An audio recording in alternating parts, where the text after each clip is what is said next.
Dame Alison Rose is Britain's highest profile businesswoman, but in discussing Nigel Farage's banking affairs with a BBC journalist, the NatWest chief executive effectively talked herself out of a job.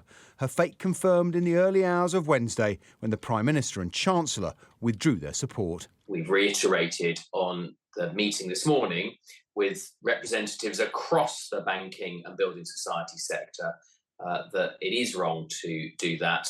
It's not what the government expects. We're bringing forward new regulations to make that even clearer.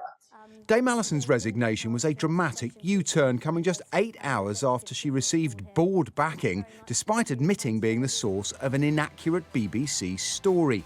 At a charity dinner, she told its business editor Mr Farage was dumped by Coutts for purely commercial reasons. In fact, the NatWest-owned private bank was concerned his politics clashed with its own values. The first rule of banking is you have to obey client confidentiality. So they have made a complete and utter mess of this. And I frankly think any member of the board that supported that statement last night simply shouldn't be there.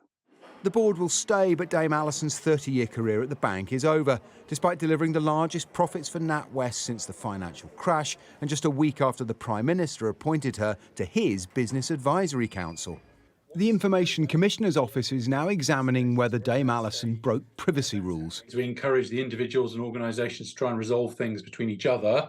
If that doesn't work, then we start getting involved, collect the right information and take that forward as a formal investigation. So we're at that stage where that's happening. We haven't yet formally begun an investigation. Having been bailed out by the taxpayer, NatWest is held to higher standards than its competitors. But this may still be a watershed for corporate Britain.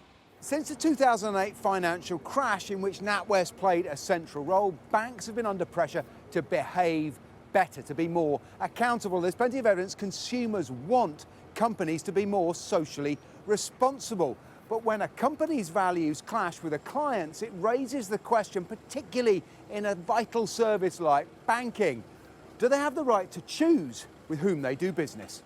NatWest will reveal its latest financial results on Friday. Nigel Farage has already inflicted a heavy defeat.